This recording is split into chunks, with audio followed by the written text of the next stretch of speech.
C'est parti pour une nouvelle émission de Sport Mag TV, à l'occasion toujours du Salon des maires, du Salon aussi des sports et parasports qui est lié au Salon des maires. Une problématique qui va tout de suite intéresser beaucoup de monde. On remercie au passage le CNOSF qui est notre partenaire, vous l'avez vu lors de ce générique. Et on se tourne maintenant vers Florian Grimm qui est le président de la Fédération française de rugby. Bonjour. Fraîchement réélu, on Voilà. peut vous féliciter. Merci. Assez confortablement. Assez largement, avec 67%, oui. Juste une toute petite question qui sert d'introduction. Est-ce que le projet dont nous allons parler, qui est un projet sociétal très fort, a été discuté ou au moins vaguement pendant la campagne électorale ou malheureusement Non, c'est un projet qu'on porte depuis 7 ou 8 ans. On faisait le constat que les installations des clubs de rugby datent en moyenne des années 70 et que c'est un vrai enjeu de fidélisation d'avoir des installations dignes de ce nom. Et donc on savait qu'il fallait plein de petits investissements locaux pour améliorer le quotidien des clubs de rugby. Et il vous fallait aussi, pour mener à bien ce projet, un soutien très fort, celui de l'ANS et de son directeur, Frédéric Sanor. Bonjour. Oui, effectivement, c'était un projet important pour nous parce que on travaille maintenant dans ces logiques d'héritage. Héritage autour de Paris 2024, bien sûr, on en parle depuis des années. Mais là aussi, on a eu cet événement exceptionnel qui était la Coupe du Monde de rugby 2023. Et effectivement, une logique de rattrapage, de dynamique autour du rugby. Et on a réussi à construire ce partenariat assez exemplaire avec la Fédé de rugby. On en est très heureux et on va pouvoir commenter aussi un petit peu les premiers résultats qui sont très encourageants. Alors avant de se plonger dans ce projet, on rappelle ce qu'est l'ANS, parce que je pense que les maires qui nous regardent savent ce que c'est, mais les autres téléspectateurs, peut-être pas tous. On rappelle ce que le fond de l'ANS. Oui, alors l'Agence nationale du sport a été créée en 2019. C'est un groupement d'intérêt public qui réunit finalement toutes les composantes, toutes les parties prenantes du sport en France, les collectivités territoriales bien sûr, et ici au Salon des maires, on en incarne pleinement cette proximité, le mouvement sportif, qu'il soit olympique ou paralympique, l'État bien sûr, et puis le monde économique et social également. Et on a deux compétences majeures, le sport de haut niveau et de haute performance pour accompagner les fédérations, les sportives et les sportifs à faire briller la France sur les podiums à l'international, et puis le développement du sport pour toutes et tous sur tous les territoires. Et là aussi c'est un enjeu très fort, et pour ça, le soutien aux clubs, le soutien à la professionnalisation du mouvement sportif et le financement d'infrastructures sportives sont nos trois éléments clés d'intervention. On peut donner le budget de l'ANS, ce que ces aides peuvent représenter, enfin jusqu'à le budget global et puis les aides que ça génère. C'est un sujet d'actualité en plus. On présentera notre budget devant notre conseil d'administration dans quelques jours. Le budget de l'Agence nationale du sport, c'est entre 400 et 450 millions d'euros en fonction des années. L'année 2024 a été particulière avec les Jeux olympiques et paralympiques. En 2025, et au vu du contexte budgétaire, on va un peu optimiser ces budgets, mais on va rester sur un budget à près de 415 millions d'euros, ce qui nous permet à la fois sur la haute performance et le haut niveau de maintenir nos engagements, et sur le développement des pratiques de continuer nos programmes dans l'intégralité de nos ambitions. C'était bien que vous donniez les chiffres, qu'on se rende compte de l'importance et de la force de frappe que représente l'ANS, parce que souvent on mélange un petit peu le ministère des Sports, etc. Et il est utile de savoir qu'il y a des agences comme vous qui avaient ce travail sur le sport. Donc revenons au projet rugby, Président, puisque c'est vous qui l'aviez initié ou il avait commencé avant vous? Oui, non, c'est moi et mes équipes qui l'avions initié. En fait, ça fait des années que ça fait 50 ans que je suis dans le rugby amateur et je constate que les installations n'étaient pas au niveau et qu'elles avaient besoin de rafraîchissement. On parle surtout des installations amateurs. Des installations du rugby amateur, bien sûr. Il y a 2000 clubs de rugby en France, il n'y a pas assez de clubs de rugby déjà pour l'envie de rugby qu'il y a dans ce pays, puisqu'il y a une médiatisation considérable de rugby et on ne réussit pas à la transformer en nombre de licenciés. Et la première des choses à travailler, ça peut être le maillage, mais ça suppose de créer de nouveaux clubs ou de créer de nouvelles installations, ce qui est toujours un peu compliqué, mais on peut aussi s'appuyer sur l'amélioration des installations existantes. Et là, sur l'amélioration, il y avait un travail énorme à faire, déjà pour le féminin. On a ciblé avec l'ANS les vestiaires féminins parce que les filles se changent dans les vestiaires arbitres, se changent dans les bus, ce qui est quand même pas digne. Et donc on avait besoin d'améliorer les installations des vestiaires féminins. Les maisons du rugby, je préfère parler de maisons du rugby que de clubhouse parce que c'est des endroits où on fait du soutien scolaire, où on accompagne les enfants. Et puis la sécurité, la main courante qui n'est pas fermée, l'éclairage LED, le panneau, voilà. Et donc c'était plein de petits dossiers à financer. Et tout le défi qu'on a construit, c'était ça, c'est de financer plein de petits dossiers. On peut ajouter les accès PMR, enfin personnes à mobilité réduite, il y a la récupération d'eau, enfin il y a aussi des choses un petit sociétales de ce type-là. Expliquez-nous, là vous pouvez évoquer le sujet tous les deux, la méthode, c'est un appel à projet, comment vous fonctionnez? Les montants peut-être déjà. Le montant, oui, c'est voilà, pas mal le aussi. montant, avant la méthode, le montant, ça compte. Parlons un peu d'argent.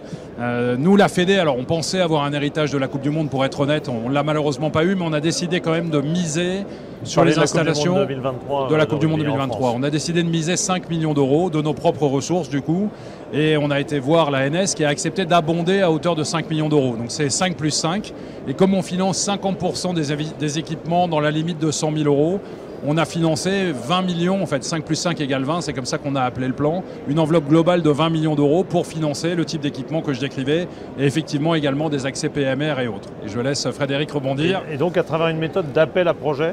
Oui, c'est ça, on lance un appel à projet en direction des territoires, que ce soit les collectivités ou les associations, parce que des clubs peuvent porter des projets.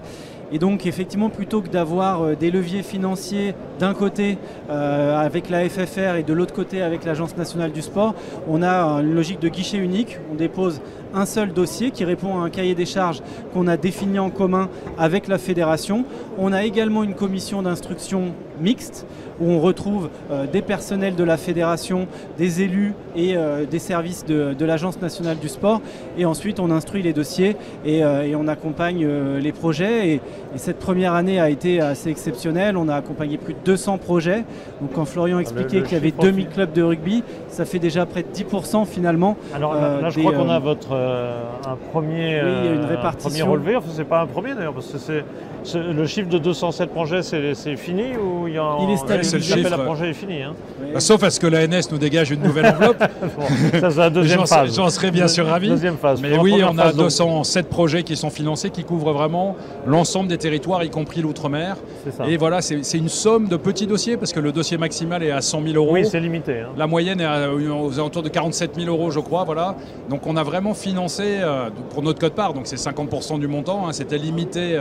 On a vraiment financé des dossiers du jour le jour, du quotidien, qui permettent d'améliorer le vécu des licenciés masculins et féminins, parce qu'il y a une croissance exponentielle de la pratique féminine dans les clubs de rugby, et ça a une vraie amélioration, et on espère que ça va nous aider à soutenir le développement du rugby par la base. On a vu que tu es passé très, très vite la nature des travaux. Dites-nous les trois grandes familles. On évoquait tout à l'heure les vestiaires, on a évoqué aussi les lieux de pratique. Surtout, hein, vestiaires pour favoriser effectivement la pratique féminine, mais de fait elle sert aussi à une pratique masculine. La mise en conformité aussi des espaces de pratique, on évoquait les mains courantes tout à l'heure, les lieux de vie, les maisons du rugby, et puis l'éclairage aussi, et le passage en LED, parce que à la fois il y a une logique d'efficacité énergétique et puis de qualité de pratique. Et donc on a mis finalement bout à bout tous ces enjeux et c'est vraiment les besoins précis que vivent les clubs, que vivent les territoires, et c'est ça qui est intéressant. On n'est pas sur quelque chose de très générique et très généraliste comme parfois ça peut nous arriver de le faire. Là on est vraiment sur un angle très précis et c'est ce qui nous intéresse, c'est ce qui nous plaît, et d'avoir derrière effectivement une traçabilité très fine finalement des moyens et fédéraux et publics qu'on est capable d'immobiliser. Alors vous venez de dire tous les deux que c'était une vraie réussite. Est-ce que vous attendiez moins de dossiers? Première question.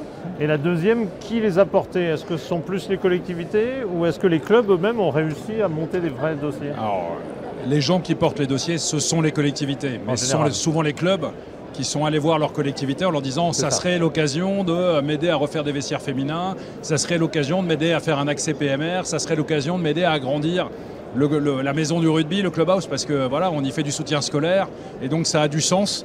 Et donc les clubs ont été très pushy auprès de leur collectivité, mais les collectivités ont suivi. Et ce qui est intéressant, c'est qu'en fait, on se posait la question avec Frédéric, très honnêtement au début, en se disant, parce que est-ce qu'il y aura assez de dossiers? Il reste 50% à financer quand même. Voilà. Donc.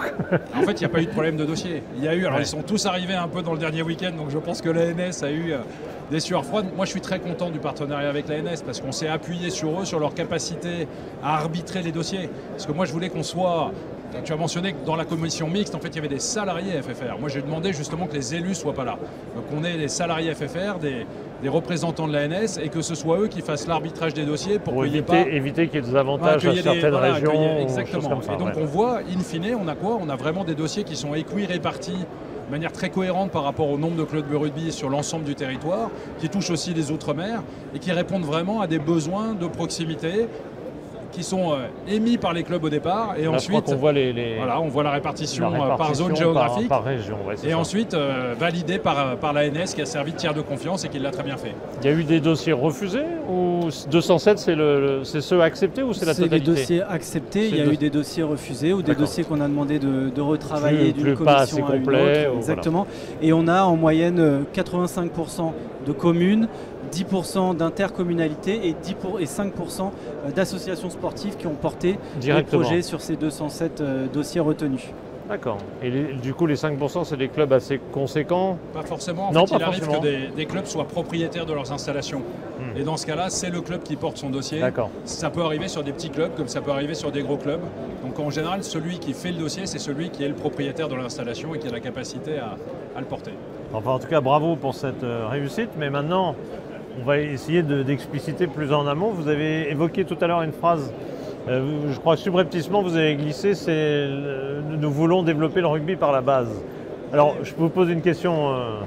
Bon, je travaille avec Canal+, comme vous le savez, pas seulement à Sport Mag, et évidemment, Canal+ est très intéressé par le rugby. Est-ce que, et pour cause à l'antenne, est-ce que vous avez eu l'impression que le rugby s'est trop développé, entre guillemets, développé par le haut niveau, et que la base a été un peu oubliée? Ça a pu exister, ça, dans votre développement du rugby?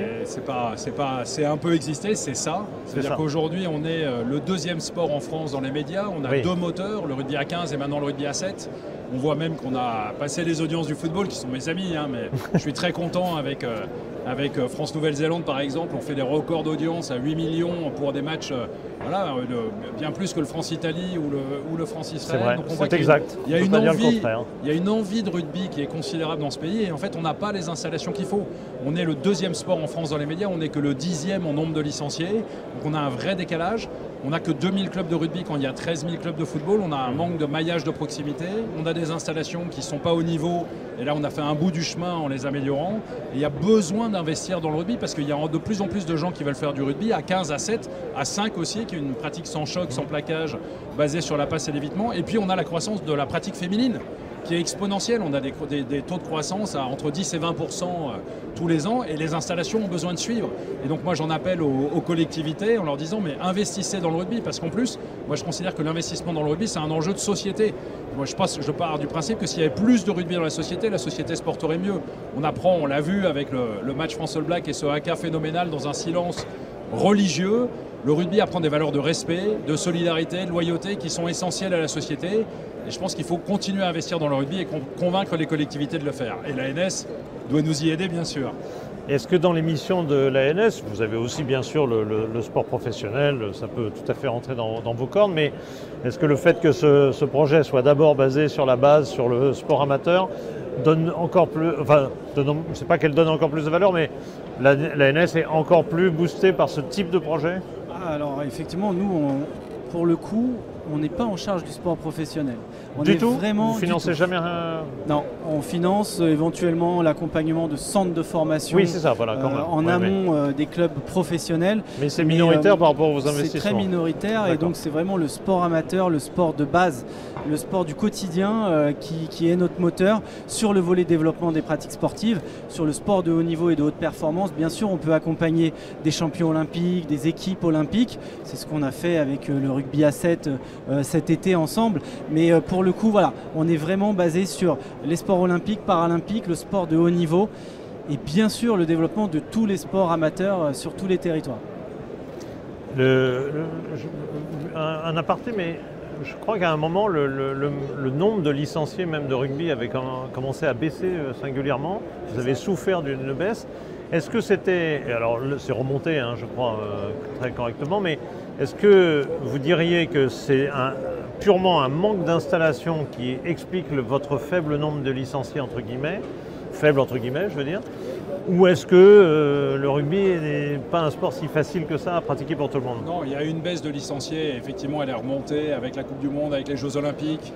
avec le travail qu'on fait pour relancer le rugby par avec la base, Antoine pour remettre Dupont. le rugby dans le monde scolaire, bien sûr avec Antoine Dupont, avec la belle image qu'on peut donner, notamment ce match France All Black, ou qu'on a pu donner pendant la Coupe du Monde ou pendant les Jeux Olympiques. Mais oui, les installations sont un frein aujourd'hui. Personne n'a envie de mettre ses enfants dans un Algeco, dans des installations qui ne sont pas au niveau.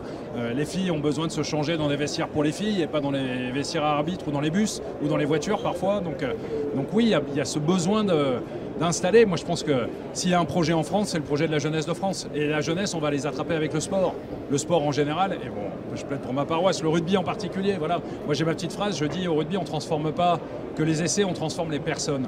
On a une vraie capacité à s'occuper de tout le monde, des grands, des gros, des petits, des moyens, des rapides, des pas rapides, des hommes, des femmes. Voilà, et on est un des rares lieux où on va mélanger des gens de toutes les origines sociales, de toutes les confessions, etc. Et donc il faut miser sur ça parce qu'on est dans un pays où on a besoin de plus de liens sociaux. Pour finir sur l'appel à projet strictement, mais on va évidemment continuer notre discussion ensuite, il y a d'autres fédérations qui ont utilisé ce même type de méthode auprès de l'ANS? Alors il y a notamment la Fédération française de football puisqu'il y avait déjà depuis des années le fonds d'aide au foot amateur qui accompagnait et finançait des équipements sportifs.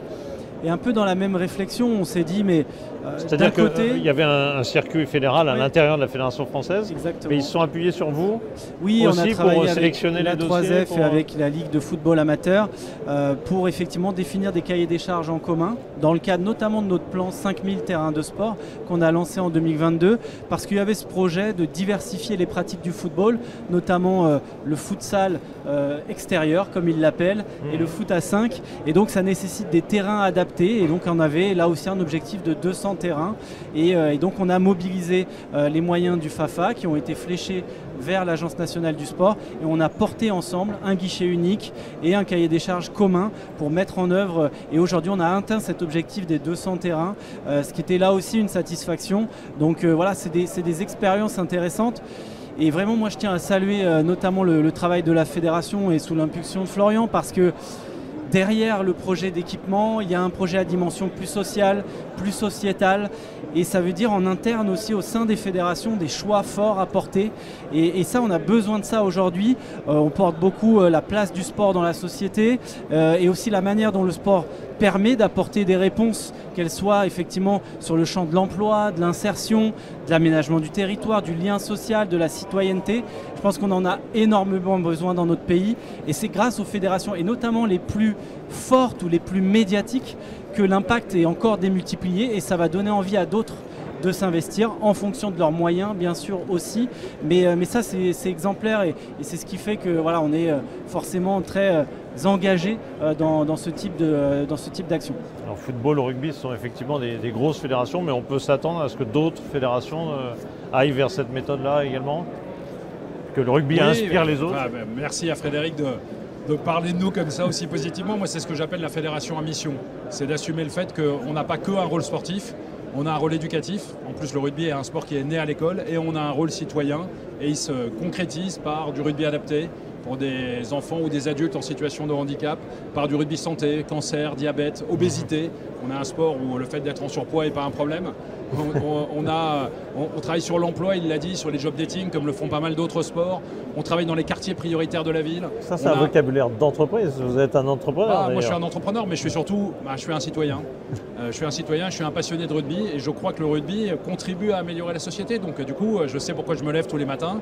Je sais à quel point j'ai envie que mon sport soit développé et qu'il soit reconnu par les collectivités et qu'elles comprennent qu'elles ont là un levier qu'il faut sortir de la case uniquement du sport. Et qu'il faut imaginer dans la politique de la santé, dans la politique de la ville, dans la politique de la féminisation, de l'égalité homme-femme, dans la politique de l'emploi. Voilà, moi j'ai envie qu'on aille comprendre que en fait, le sport est un levier majeur de la société et qu'on le développe grâce à ça, ou à cause de ça. Je reviens à ma question de tout à l'heure. Est-ce que ces thèmes-là ont été un peu des thèmes de la campagne électorale fédérale? En tout cas, c'était mon thème, oui. Puisque moi, c'est ce à quoi je crois au fond de mes tripes et au fond de mon cœur. Donc, c'était mon thème. Après, certains considèrent qu'on se trompe ou qu'on s'égare en allant vers un rôle sociétal et un rôle éducatif. Moi, je ne crois pas. Moi, je pense quand on donne du sens à ce qu'on fait, on performe mieux. Et si je ramène à la performance pure, vous savez, les Sud-Africains, ils ont été champions du monde aussi parce qu'ils avaient conscience qu'ils se battaient pour un pays. Et moi, j'ai envie que nos équipes de France, nos 14 équipes de France, masculines, féminines, à 15, à 7 et toutes les catégories d'âge, comprennent qu'elles sont issues du rugby amateur et que dans le rugby amateur, dans ces sections de rugby adapté, de rugby santé, etc., il y a du sens.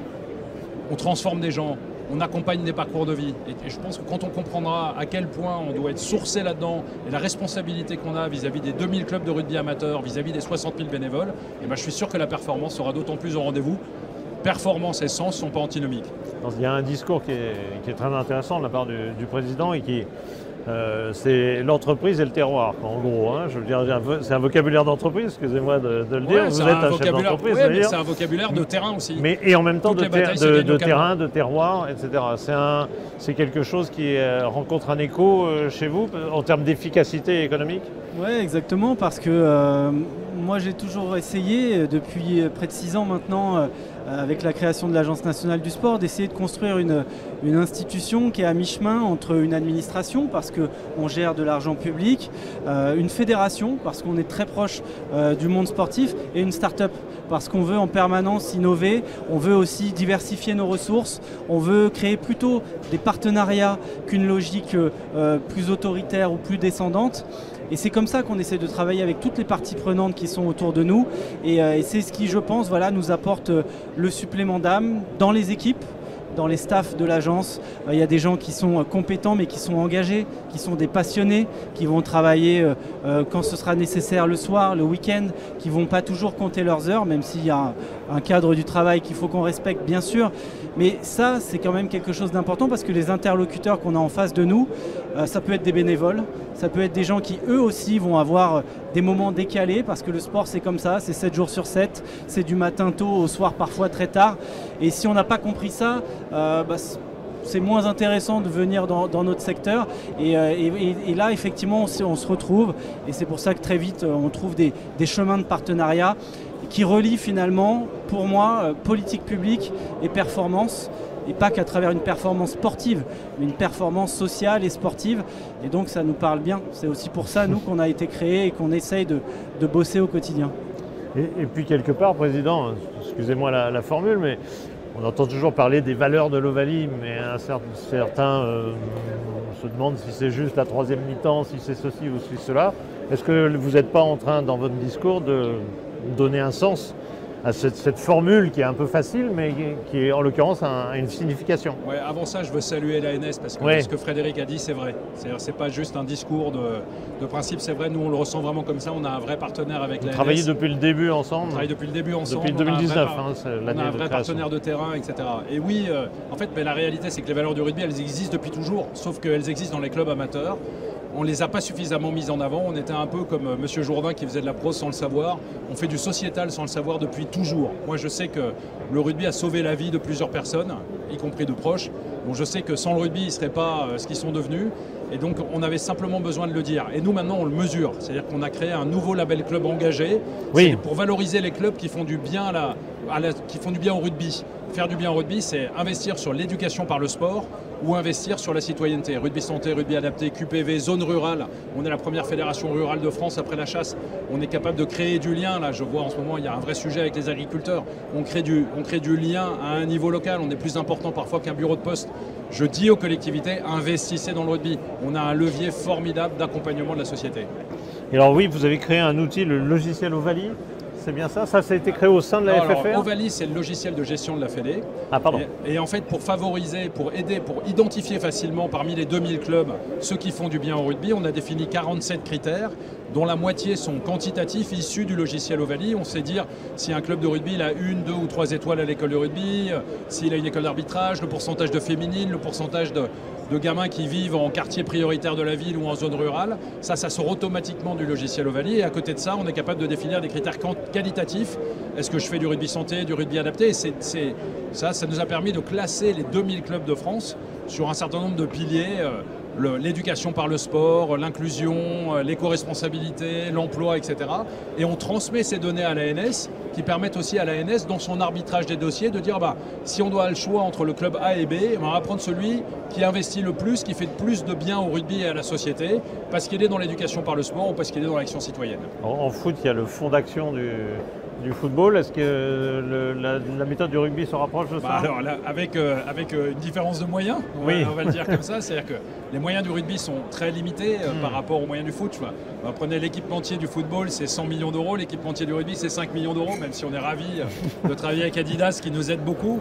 Mais nous, on essaye avec nos petits moyens de faire des choses qui ont du sens. Et donc oui, on essaye de faire ça, mais surtout on essaye, dès que vous parlez un peu RSE, ou RSO, responsabilité sociale des organisations, le vrai danger, c'est l'absence de mesures. C'est d'être plus dans le déclaratif que dans le prouvé. Et en fait, avec notre nouveau label Club Engagé, avec ces 47 critères qui évaluent les clubs sur tous les critères que je viens de vous rappeler, en fait, on peut faire quelque chose d'opposable, de rationnel, de démontrable. Et donc, on le transmet à l'ANS, on se transmet à des collectivités locales, et on leur dit, si vous voulez aider vos clubs, voilà comment ils se situent, voilà comment ils peuvent progresser. Le rôle de la Fédé, c'est de dire quelle est la vision, et après, les clubs sont indépendants, ils décident d'aller ou de ne pas aller dans la vision, mais nous, on peut aider les clubs qui font le boulot.